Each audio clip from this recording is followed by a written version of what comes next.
I'm sure this is the moment you've all been waiting for. I was talking to Mark, the photographer at the back there earlier, and I said, when are the speeches going to start? And he said, we can't start them until the sun sets because it's going to be silhouettes, bad photography and so on. I had to say to Mark, that's not the sun, that's my face. It's just a natural, beautiful Irish DNA. So, as I stand here now, I'm trying to digest a lot of carbohydrates, a lot of pie. And it struck me the irony that we're here at Lowry Gallery, Lowry renowned for matchstick men. I'm not feeling that matchsticky myself at the moment. I don't know about you, but the food was lovely.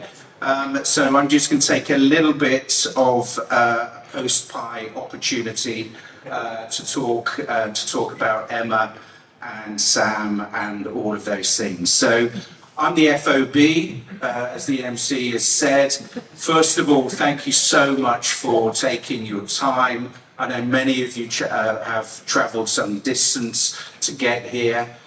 It's been challenging with those nice train drivers on strike and that sort of thing. But I won't go there because I'm not allowed to talk politics with Emma in the room. And then you'll get this, it's a theme. What I would say is Emma and Sam have done us immensely proud today. I think you could.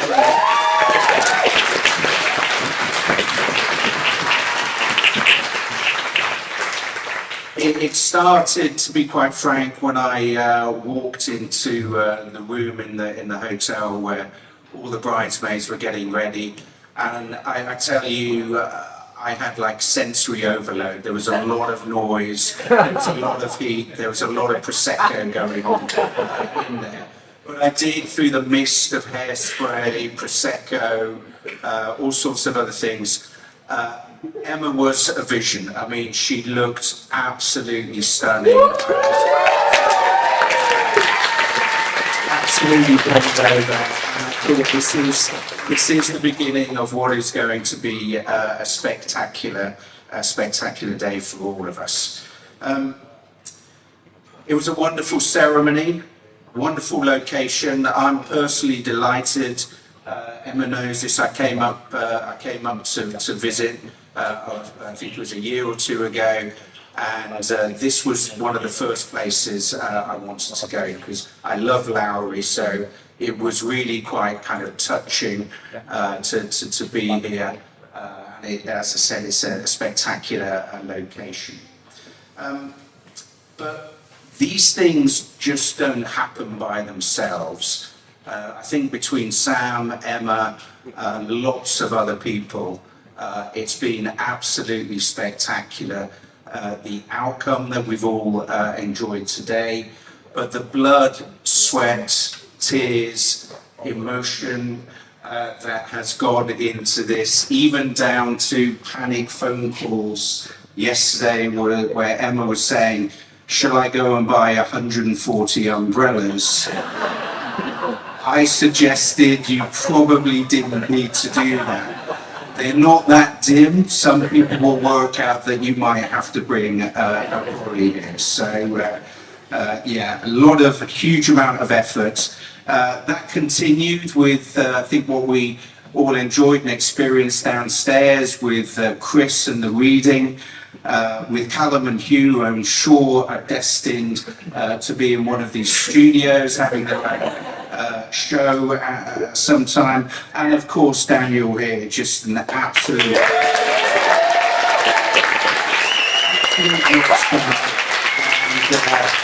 and I'm sure he's destined for great things. But also the standout here is absolutely the bridesmaids. All 6 of them. I thought we had a women's Super League team actually come along, particularly with the green strip, but they were absolutely fantastic. So Kate, Ellen, Talia, Charlotte, and my own 2 lovely daughters, Phoebe and Rosie, absolutely fabulous. You look fabulous, you were fabulous. Now, I want to take a moment to talk about Emma. This is the bit she's not going to enjoy because, well, theoretically, she needs to remain silent, take that transmit function away, just have receive on, let's see how you go. As a baby, whilst the delivery was not easy, she was an absolutely fabulous baby, good as gold, just quiet, calm. And then something happened as she got a bit older. She developed an interesting and very specific skill set, which could be deployed with lethal effect and perfect, or as you'll soon find out, imperfect timing at will. I'm sure it was at will. So I was young at one point. I was a young accountant working at a company called Ericsson, and I had been invited to pitch to the board. So lots of important people flew in from Sweden. This was literally the biggest pitch I'd ever done, in my career. So I had to be ready, had to be prepared. This was important. I just had one thing to do on the journey to work that day. Set off early. I had to drop Rosie and Emma off at the nursery. All good. They're both sat in the back. Rosie's behind the passenger seat. Emma's behind me in the driver's seat. Got there, stopped at the traffic lights just outside the nursery, so I just thought, drop them off. I'm literally 2 minutes down the road from the nursery. All will be good. Until I got hit by a torrent of hailstones. Highly, highly unusual. Made worse, these were warm hailstones, hot hailstones. But ladies and gentlemen, sadly, they weren't hailstones. This was Emma perfecting her projectile vomiting trick, all down the back of my head, down the back of my shirt, my suit. So I dropped the girls off at the nursery. They hosed them down. I just had myself to sort out, had to drive to the office, spend the next hour picking lumps out of my hair, spraying my shirt and suit with deodorant in a, quite frankly, futile attempt to try and mask what had gone on there. I'm told the board said they had never seen, heard or smelt a presentation like that in their entire careers, nor would they want to do so again. So, and by the way, if you haven't all finished eating, bon appetit. So whilst Emma developed over the years, she also lost the ability to do some other things, namely to control the volume of that infectious laugh, which I'm hearing over here, and to control the volume of that booming voice. So a little story about this. I always wanted to go to Finland, the Arctic Circle, and primarily, quite frankly, because, as well as the beautiful landscape, for me, it's about the serenity, the kind of monastic calm and peace that you experience there. So a few years ago, we went there on holiday, absolutely fabulous. But whilst taking in this vista, whilst enjoying the solitude, it was a bit like a sonic boom or an aircraft breaking the sound barrier. I could hear this raucous laughter eerily coming out of the forest by this frozen lake. It took a while for this image to appear, but basically Emma and Rosie on a snowmobile came bursting out of the forest, careering onto a frozen lake. Emma, who'd obviously been an expert at driving snowmobiles in all of her precious time, barking orders at Rosie, gesticulating. The noise was just unbelievable, and it just, it kind of, for me, it's testament to what that voice can do. It was a memorable moment, I can tell you. But let me tell you in all seriousness about the pride and the admiration I have for Emma. She has a huge and innate sense of passion and determination, which I think you all have seen if you know Emma, and I know you all do. But it gives me an immense sense of pride about, for example, what Emma has pursued, what she has achieved. And, you know, she's had experiences in her short tenure that, you know, many of us would love to have, you know, a career in politics, being exposed to people like, again, we can not talk about politics, but we can mention names, Lord Mandelson, Tony Blair, people like that, talking at conferences to, you know, hundreds, if not thousands of people, again, you know, in her 20s, you know, these are amazing things. But there's also genuinely a determination about Emma, combined with a genuine sense of giving back, of contribution, and thoughtfulness about others. And that's exemplified by a few things. She walks the Camino Frances, which is a pilgrimage in Spain, some 800 kilometers.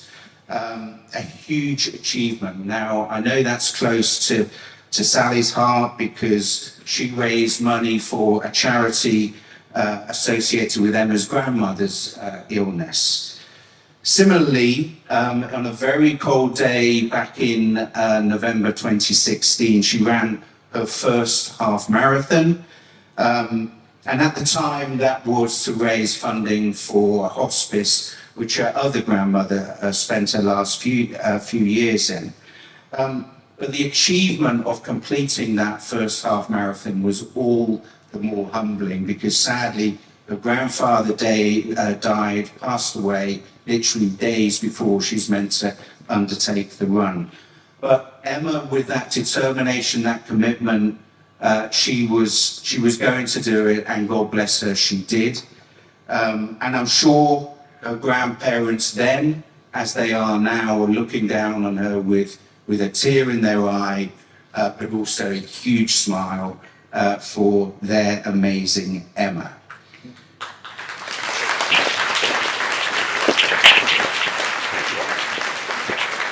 So I'm sure you can tell I have nothing but pride and love for my daughter Emma. And Sally, her mum, and I are just so proud of who she is and what she has achieved and what she does with herself in life. But now let's turn our attention to Sam. Now Sam, I may have got this wrong, but I don't think he's someone who, if you upset him, he will tell you or you will know. But I'm sure there's something lurking there that I just haven't picked up yet. Now, I don't know whether I did upset Sam. I mean, there's been a few things. They came to visit. I had a selection of beers. I knew Sam liked beers. I chose beers and brands I like, and generally only I liked. So Sam turned up. I think he was a bit miffed. Had to rush off and go and get himself beers he liked.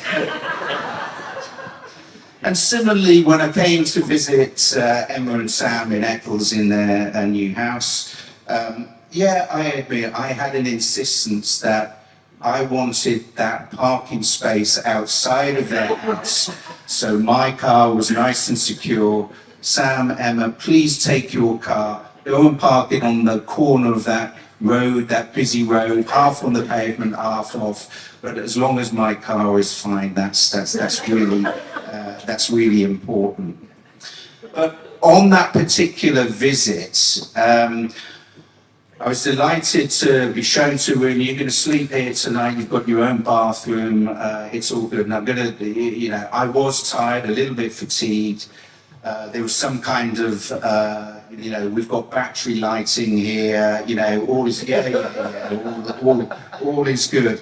Now, It may be just me, but when I came down the following morning and saw Sam, he kind of looked surprised, maybe disappointed that I was there, and or that something hadn't happened tragically in the night. Because what I subsequently found out was if you turned the mains lights on, it would electrocute the water in the house. But I forgive. Maybe it was just me, Sam. But what was a bit odd was he was smiling when he said, "This is your bathroom. It's a special bathroom, just for you."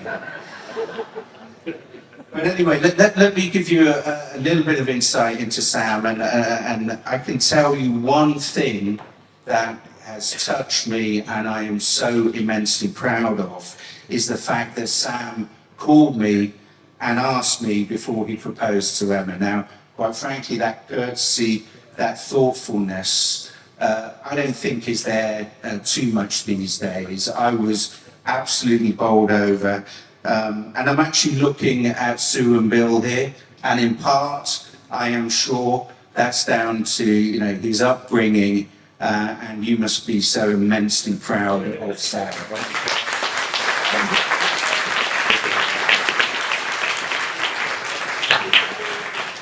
So hand on heart, I could not wish for a better partner for Emma. He is truly considerate.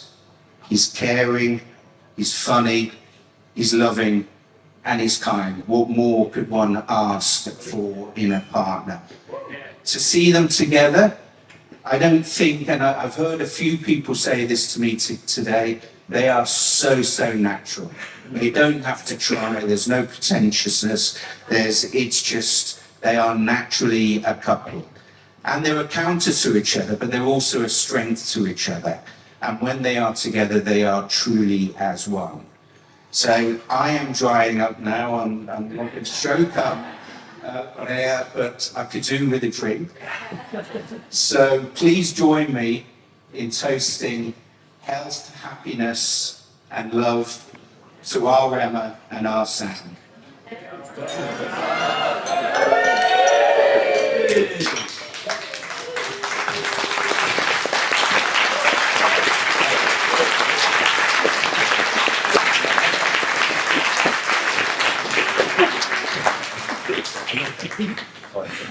Hello. Thank you so much, Mark. That was really lovely. So, I just want to say a huge thank you to you all for coming and celebrating with us today. We've got people that have travelled from all over the place. Both of us have been really looking forward to just getting all of you guys in one place, really. Just can't believe that it's like all here and it's happening. Like, it's crazy. Thank you to the people that have travelled up from Somerset. There's people from everywhere, from London. Special thank you to George, who's flown back early from his trip to South Korea to be here. And what's even more amazing is that somehow during that journey he's found time to press his suit. He nearly didn't wear a tie.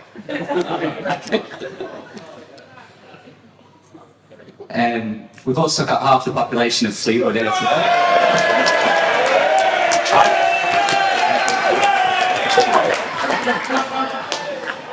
I actually heard before that Bargain Booze in Fleetwood just hasn't opened today.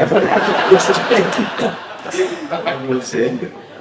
No, seriously though, thank you all so much for making the trip and for being here. It means a lot for everyone.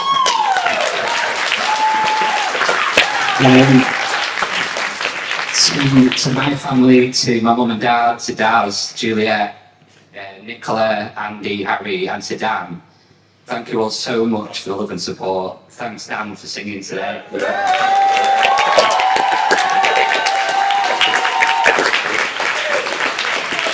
Thank you to my mum. My mum's made half the things on the table today. Number three, though, the three was the one we were like. That would have been really impressive, wouldn't it? Imagine dishing it all out. Yeah, she made all the name cards, all the favours, so thank you so much for doing that. Obviously not getting too lovey-dovey, because as you all fully aware, I have massive wear and I just cry, so maybe try. Dad, I don't know where to even start. You've always been there to make me laugh, dish out great advice along the way, and if people haven't met my dad yet, I've inherited the gene from my dad where all it takes is a single sip of beer and I'll spend the next 3 hours telling everyone that I love them.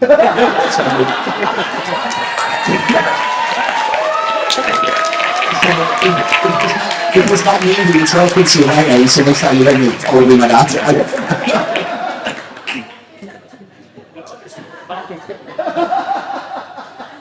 I really do love you all on this time.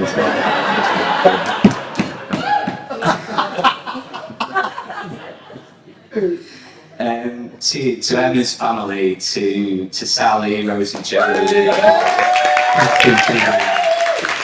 I've absolutely loved getting to know you all over the last 4 years. You've been so welcoming, and just thank you so much for everything that you've done for us. I know Emma's going to get up and speak in a minute, and thank you all as well. I'm looking forward to not just being a great husband to Emma, but to being a great son-in-law and a great brother-in-law too.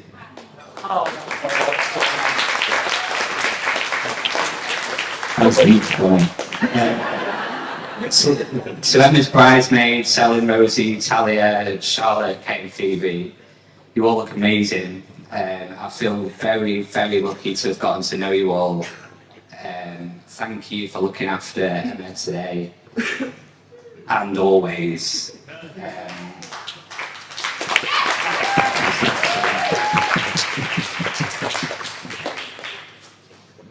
Thank you to Weeksy.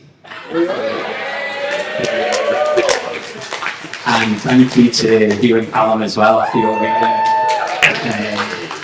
I'm sure, if you haven't understood already, these guys have the biggest and best personalities. They do. When we were trying to think of what we could do today, it was we need to give them something to do. Fucking shut And we'd see that your reading was so suited for Emma. With Emma's degree in English literature, I'm still trying to work out what a lot of it meant, but you and Callum, I got a 2-1 in music, so I appreciate it. I'm joking, I love it. To my best men, to Carl, Danny and Tom, you've been friends for this whole night. I know, yeah, I'm trying to think about what I'm going to say before. Yeah, so we've been friends for most of our lives. I'm 31 now. I met Carl when I was 5 years old. Danny, not much longer after that. Tom, when our high school science teacher made the mistake of moving us both to the front of the science class before promptly relocating us both to the back again before we were heading. So just thank you for helping with my nerves, organising my stack do, and just always being there. Thank you.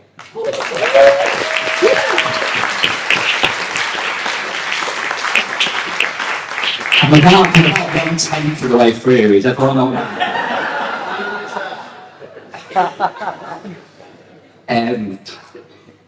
I'm finally going to speak about my wonderful wife, Emma. So, we met like a lot of couples nowadays through a dating app just over 4 years ago. And I remember seeing your profile and I just couldn't believe how much we had in common. Although, Emma, I'm sorry that you've got to find out this about me right now. During the wedding speech. But I'm not actually 6'3". I'm not as good as an actor.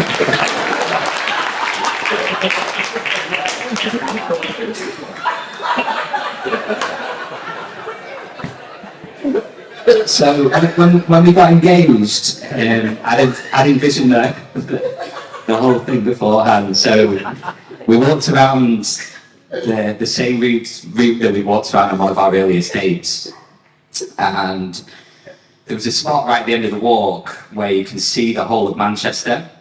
And I was going to get down on one knee and ask a question. To my dismay at the time, there was a lady occupying that dream spot, enjoying the view with a bottle of white lightning. And I'm just really glad that you agreed my unusual request to do another lap. And finally said yes when I asked the question.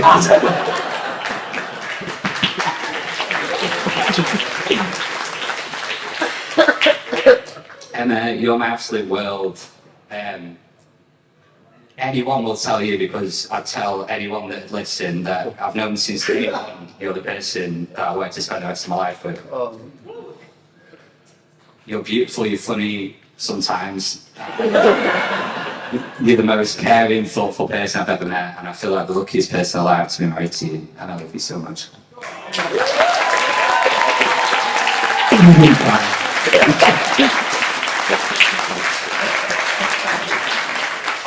So I'm going to hand the mic over to my best man in a second, but before I do, can everyone just raise their glasses to friends, to family, and to Emma?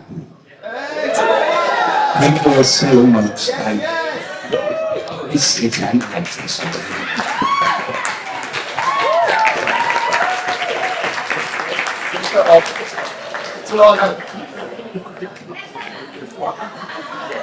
Hiya. Good evening, everyone. Well, if any of you have ever met me or spoken to me once, you'll know that I'm obviously not going to let just men speak at this event.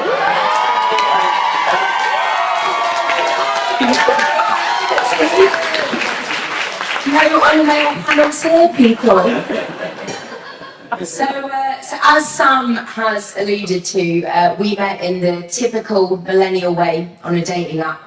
I'd like to take you back to a cold, wet and very miserable Manchester evening in September 4 years ago. Picture the scene. I'd had a long and testing day at work, and all I wanted to do was go home and get in my pyjamas. The only problem was I'd agreed to meet this guy, Sam, for a drink. Which had a bit of conversation over text, but as lovely as that was, the rain was lashing down and not tempting me out into the northern quarter for a date. My gorgeous friend Craig, who sadly can't be here today after being struck down with COVID, caught me in the office kitchen, and I explained my dilemma. In their typical heartwarming manner, they encouraged me to go on the date. What's the worst that could happen after all? Well, Craig, that will go down as the best pep talk in my entire life. And really, we're all here today because of them.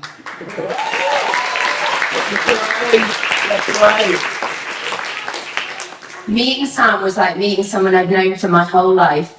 We could barely wait to see each other again, and he even forgave me for turning up hungover to our second date, following a rather raucous night at Labour Party conference in Liverpool. He wasn't even fazed when I announced my hangover and immediately ordered a pint of stout, the only alcoholic beverage I thought I could stomach at the time. He was even less fazed when I turned up to our third date carrying a life-size cardboard cutout of Roger Federer. And that's when I knew he was probably the one. As many of you will know, our shared love of music is a huge part of our lives. So of course it made total sense when we celebrated our 1 year anniversary by going to see Aphex Twin at Warehouse Project. Who knows how we'll find a way to top that on our first wedding anniversary. There are so many things I love about Sam, but your relationships with your incredible family and friends is up there at the top. If I have £1 for every conversation I've had with people in this room about how generous, kind, thoughtful and fiercely loyal you are, I'd be able to end the cost of living crisis soon. I'm so grateful to have been welcomed with open arms, warmth and love by you all, and I'm so proud to call you all my family and friends too.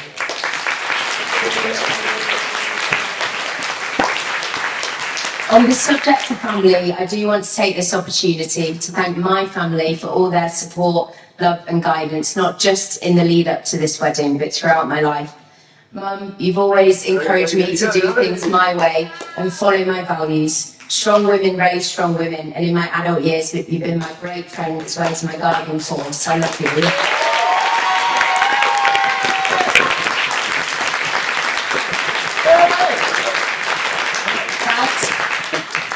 As well as sharing all our facial features, which are quite evident, you also gave to me your sense of humour and sophisticated taste, of course. You've always been unfailingly supportive of me, and I'm incredibly grateful for every single thing you've done for me, as well as always putting a smile on my face and making me do that raucous laugh you keep talking about. I love you.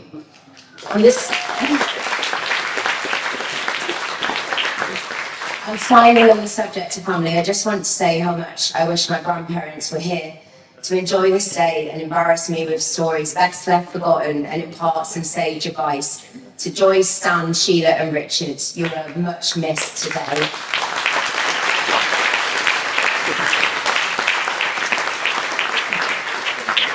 To my gorgeous bridesmaids, Ellen, Tal, Rosie, Phoebe, Kate and Charlotte, thank you for being the best, brightest and boldest women in my life. You're all absolutely mint and you look beautiful today.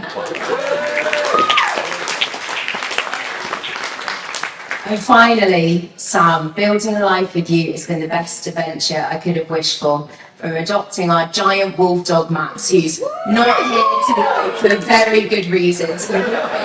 He would be causing havoc, to owning our first home together and making it our own.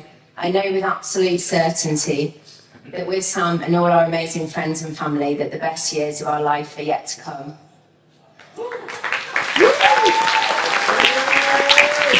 I'll end on a short quote from J.R.R. Tolkien, who said that all we have to decide is what to do with the time that is given to us. With my time, I choose you, Sam. So can I finally raise a toast to my husband, Sam.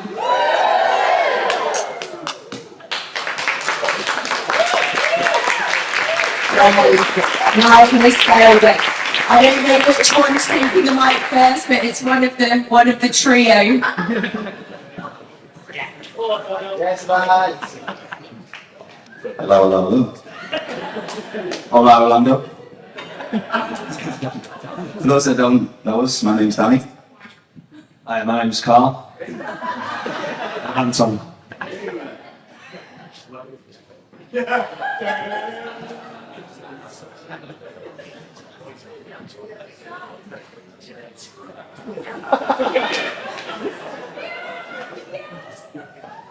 Just like to point out for those who may be feeling the effects of alcohol, such as myself. Well, in fact, you're not seeing triple the right fat free best men up here.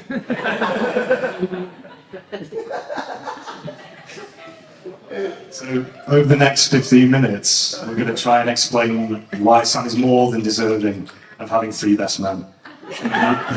And we hope that's a decision he stands by after this speech. Right, so it's a huge honour and privilege to represent Sam as one of his best men today. So firstly, we can have a round of applause for our bride Emma, who's looking exceptionally beautiful today. And secondly, we can have a round of applause for the bridesmaids, who look just as amazing. So we thought long and hard about how we approach the speech. And as we realised that even though we're all very close now, Sam has been an important part of our lives at different times. He has been the glue to our friendship group. As Sam's friend since 4 years old, I feel very lucky to have spent most of my life being good friends with him. I remember back when we were very young, Sam was very brave as he was terrified of our Alsatian Saxon, but still wanted to come round. Come to think of it, he was scared quite a lot. I have a distinct memory of watching the film Gremlins, and not long in the film, Sam burst into tears in fear, and had been told he didn't go to the toilet by himself for weeks after. I'm glad Sam is here live today and alive and well after a crazy stag do. We all enjoyed throwing dodgeballs at him and he took it really well, dressed as a can of beans. Emma, thanks for being the best thing to ever happened to Sam. You're amazing. I couldn't wish you happier to you both. Amazing.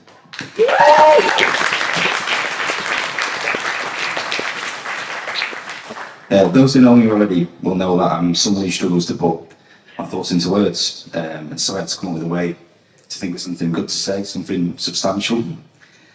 So a friend of mine suggested going to Hallmark for some inspiration. He said, "Just pick out a card, something that best describes Sam."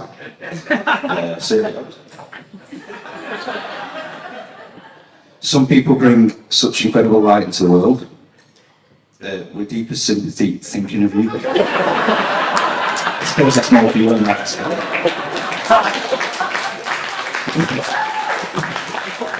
But in all seriousness, I'm going to keep my section of the speech that I've written pretty much like Sam, short and not very funny.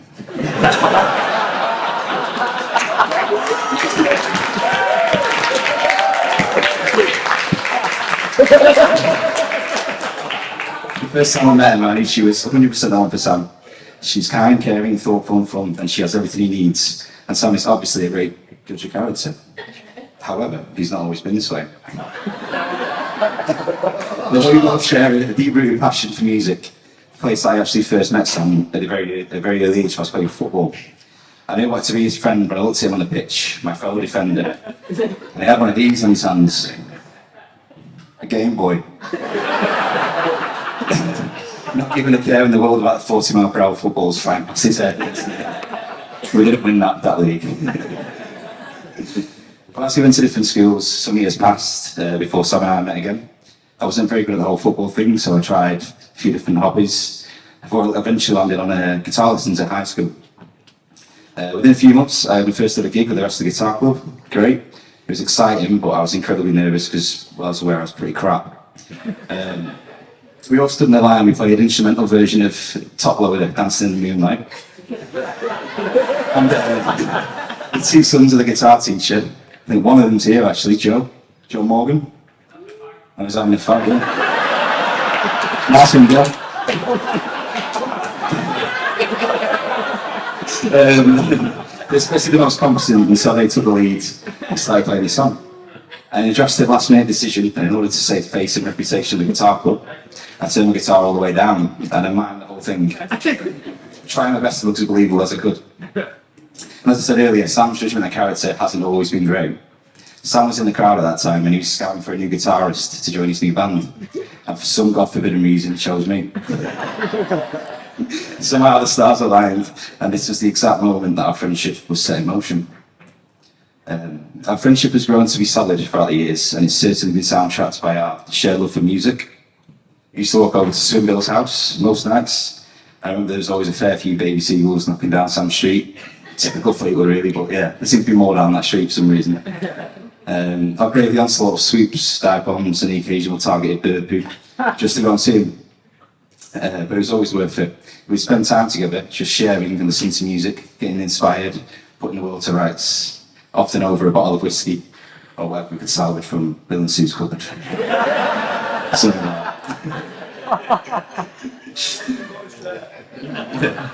in honesty, we still do the exact same to this very day, and I wouldn't change it for the world. I'm blessed to be your friend, Sam, and I know that everyone who's lucky enough to know you as a friend will feel the exact same. Knowing you've met someone who completely matches you makes me so proud, and I'm so happy for you both. You're both legends.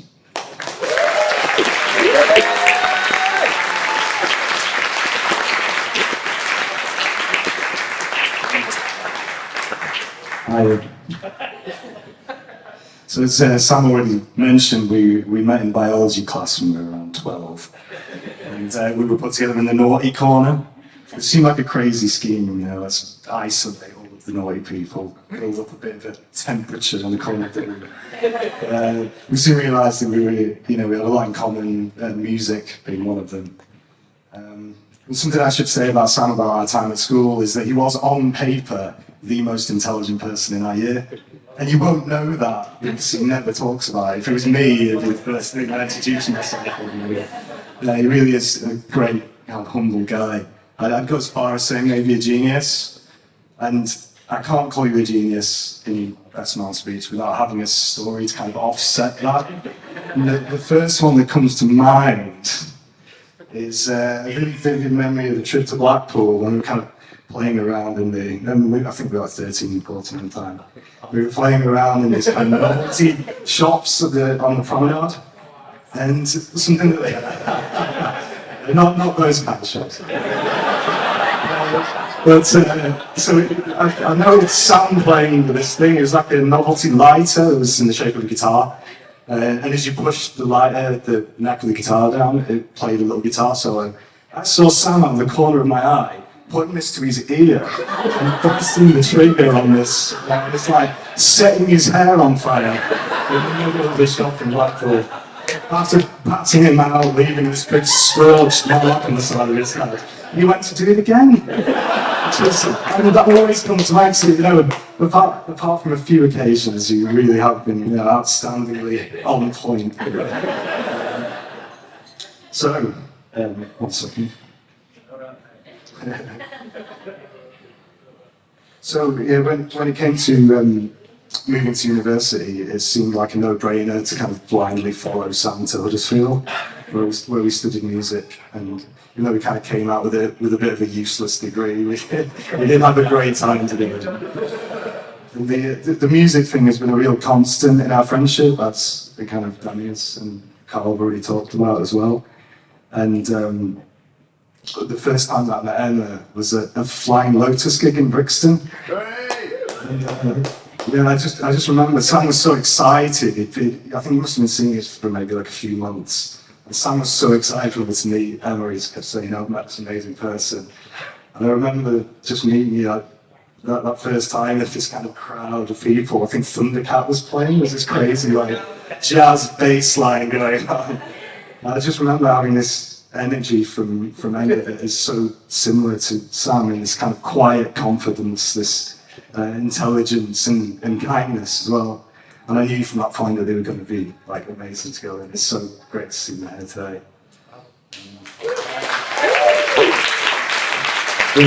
I just wanted to end by saying as well, like, continuing the music thing, like just another story about these two together.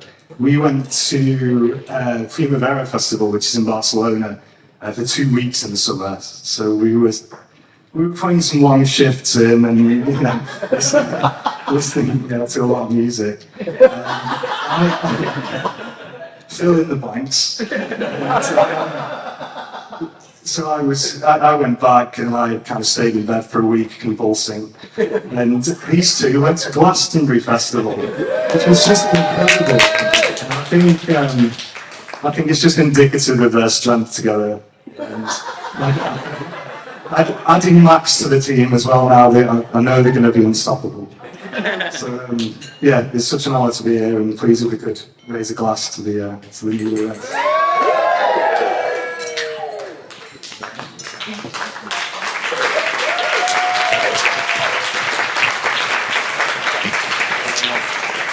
Right, so we wish you two fantastic futures together. We know you both make each other happy and you everything that you need. Emma, please look after Sam, as he struggles to look after himself sometimes. I remember we went to Park Life Festival for a weekend and he forgot to pack any clothes. Also, please ensure that you cut up his sandwiches into triangles and not squares. He swears it tastes better. He's really passionate.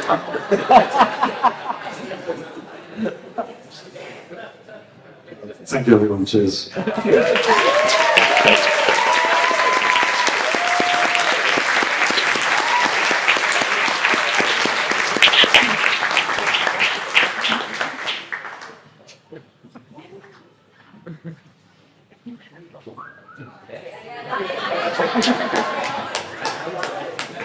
Two in.